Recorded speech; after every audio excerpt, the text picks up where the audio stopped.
That's not a knife. That's a knife.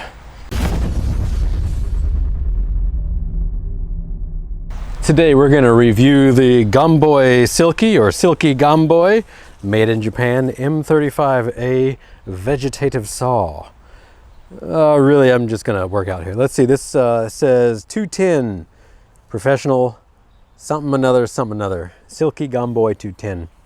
Yeah, I'll have to look that up online. My neighbor found this in the middle of the road. I assume that it probably fell off of a landscape truck or something like that, got ran over. A little bit of damage to it, but it is going to be perfectly fine. And I'm going to use it to point out all the plants that have sprouted up just in the last week since we have recorded last.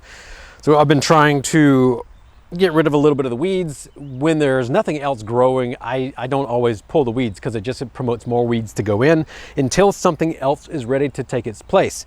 Maybe somewhat lazy, but also I don't want to weed twice. You know, why? Just why? And then it ends up losing a lot of topsoil. But since the last time that we have talked, we've got a lot of our corn coming up. I've already done a second and third layer of planting on the corn. I think only the first layer may be coming up. We'll see. But here we've got a lot of corn, as you can see, coming up here, maybe planted slightly close together. We also have what looks to be squash coming in. Again, maybe planted a little close together. I can always thin those out, not a big deal. That goes all the way down the bed. We've got some larger ones towards the end there. So we'll just kind of walk down. Yeah, they're all over the place. Just interplantings of that combined with either some lettuces in here or let's see, chard. That's Swiss chard right there. Also the black raspberries. Those are starting to come back. There's one hiding right over there. We got this one right here. Again, more Swiss chard there. It looks like we have next to some. I'm guessing that this was maybe the crossbreeding of last year's lettuce, because it's definitely lettuce. It doesn't taste really bad, but it's slightly spiky, and it also is it exudes quite a bit of just like milky, kind of bitter sort of taste. Not something that you would want to eat, but it seems to be edible. Just don't taste great. So I've been pulling that up as I need to as the plantings are progressing. Again, more corn. This was definitely the first round of corn. You can see they love this yard. I just can't say it enough. The health of this yard, even though I put some really nasty bag topsoil on top of everything, the corn that I have at my house that I planted at the exact same time is, none of it is bigger than this right here. And if I'm not mistaken, this is the second round planting. All these little ones up front are the second round planting that I planted either a week or two after all of these first round plantings. It's coming right along though. I'm happy that the plants are doing their planty thing. Then, as we had talked about last time, we've got some dill coming up right here, a little bit of intermixed other things plus weeds on that. I'll just go ahead and take care of some of those.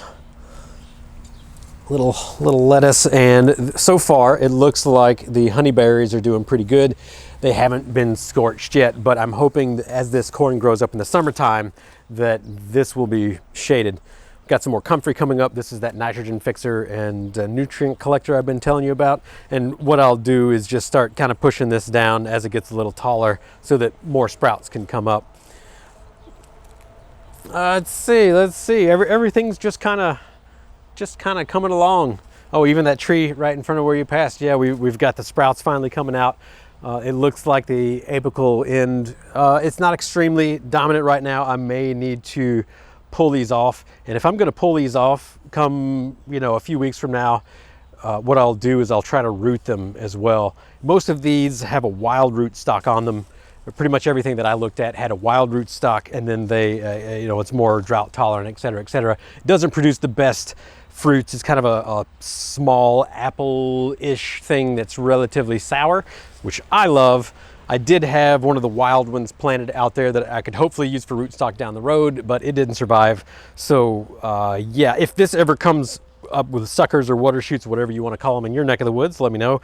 I will be able to take those and use them for tops. So I could take this, pluck it off, do a graft on top. If I would want that to be larger for a graft, but you get the idea. It'll be possible to do grafts, or I can just straight root this itself, and we'll see if the roots are hardy enough and drought tolerant enough for our area here in mid-Missouri.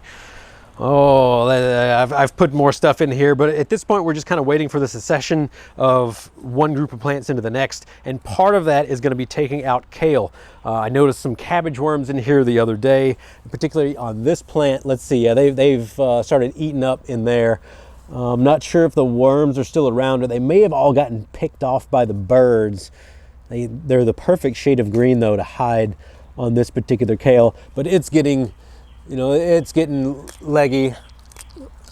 It's getting, it's still pretty sweet, but I'm not actually wanting to save any of this for seed and replanting, although obviously still bee food right now. We actually got a bee on there. But this one was able to seed the rest of the kales, and since they're crossbreeds, I should be able to get something that is not stable, but at least would have enough genetic variability to survive a few years of crossbreeding. Well, let's go ahead and take this one out, and you'll see what I've already planted underneath, ready for the takeover.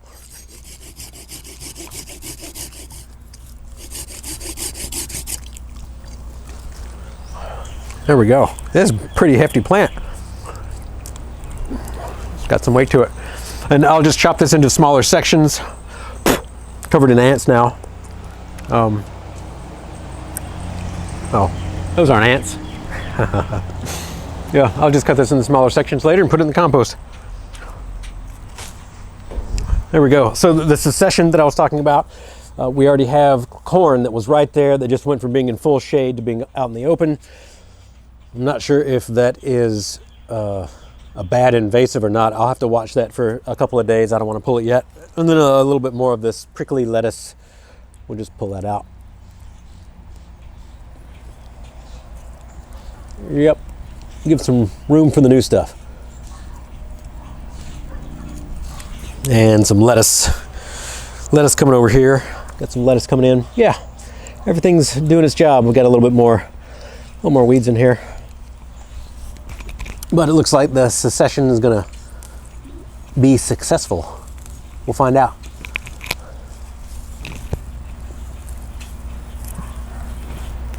Perfect. Well, this saw seemed to do its job very easily. As this stuff kind of peters out, we'll chop it down and wait for the next round of things to come in. Well, thanks for joining me out in the garden today. As always, thanks for tuning in. Have a great day.